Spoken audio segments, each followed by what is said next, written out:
everyone, and welcome back to Sprinkled with Paper. Today I'm sharing 3 fonts that I've added to my list of favorites for creating cake toppers. I'll show you where to find the fonts for free, how to download them, and how to use them to create your own cake topper. Let's go ahead and get started. One of my favorite places for free fonts is dafont.com. The first font we'll be searching for today is Black Rose. This font has quickly become one of my go-to fonts for cake toppers. The font is nice and thick, which helps with stability of the cake topper, and although it's a script font, it's still nice and easy to read. Once you locate Black Rose, click Download and open up the folder. In the folder, you'll see several files, but select the TTF file and click Insert Font. Once you're ready to use your font, open up a new project in Cricut Design Space and click Text. Type in your wording. I'm going to use the font name Black Rose for demonstration purposes. And then click on Fonts and search for Black Rose. Make your wording larger so you have a better view and click Ungroup. I choose to ungroup instead of using the space tool because I find that I have more control this way. This way I can manipulate each of the letters separately and I can move them exactly where I need them to be. Now attach your letters so they are all touching and slightly overlapping. Once you're happy with the placement, select the whole thing and click Weld. Now, when attaching multiple words for a cake topper, it's so important to make sure that your words have as many touch points as possible. This is going to help with the stability of your cake topper. Now, once you're happy with the look, select the whole thing and click Weld. The last step in creating a cake topper design is to resize it to fit your cake. When resizing, I never worry about the height, I only adjust the width.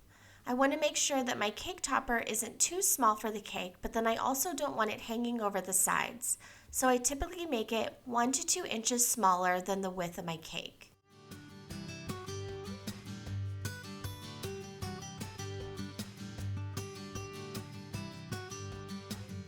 The next font we'll be searching for on dafont.com is Sweet Cookie. This is my go-to font for a daintier design. I would typically use this font when I'm designing a bridal shower, sweet 16, or a name cake topper.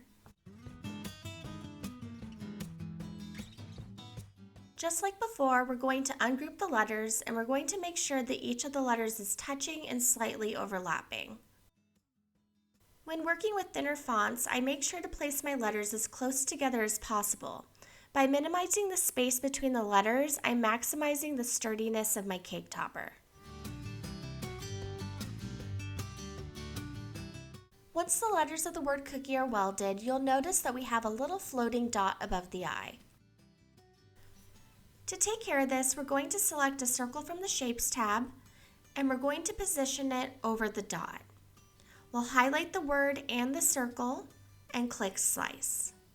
And just like a cookie cutter, we've sliced off the dot. Now we can reposition it and click Weld. When creating a cake topper, we need to make sure that every dot, apostrophe, and punctuation mark is attached and welded. Otherwise, it will be missing from your cake topper once cut. Now just attach the 2 words. And remember, when you're attaching your words, it's okay if you need to make one of your words a little bit bigger or one a little bit smaller to make sure that you're either getting the look that you want or that you're making sure that each of the words are touching in as many spots as possible. So here I'm going to make the word cookie a little bit larger and I'm going to offset the word sweet because by doing this, I'm going to actually make my cake topper a lot sturdier. If I were just to attach the word sweet to the highest point of cookie, which is the K, this would be a very flimsy cake topper and it would break within the first minutes after cutting. Now just resize and click Make It. If you would like to see the exact supplies that I use when I'm assembling my cake toppers, I'll link a blog post down below where I share all the details.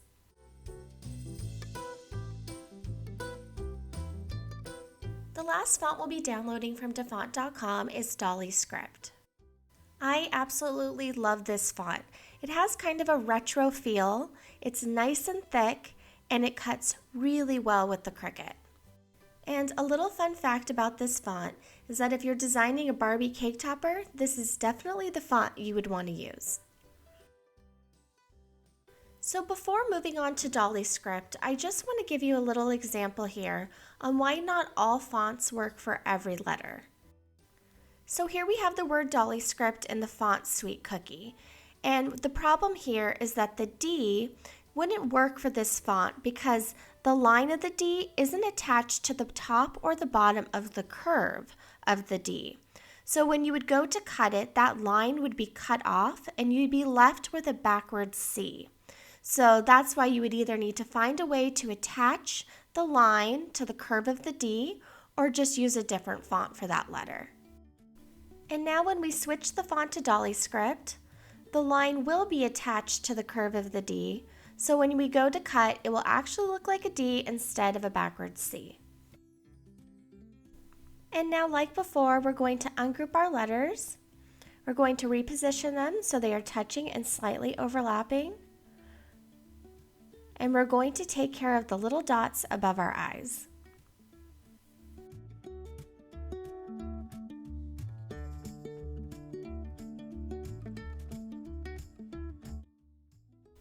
Now when attaching the words Dolly Script, I'm going to adjust the angles of the words to more of a slant.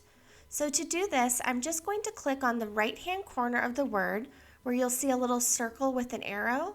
And when I adjust that to angle the word up, I feel like it gives it a more retro look, which is really fitting for this font.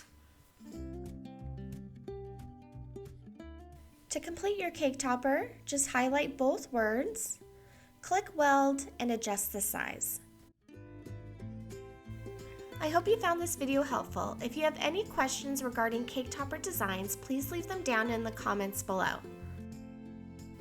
Thank you all so much for watching, and if you haven't already, please give this video a thumbs up, subscribe, and until next time, happy crafting!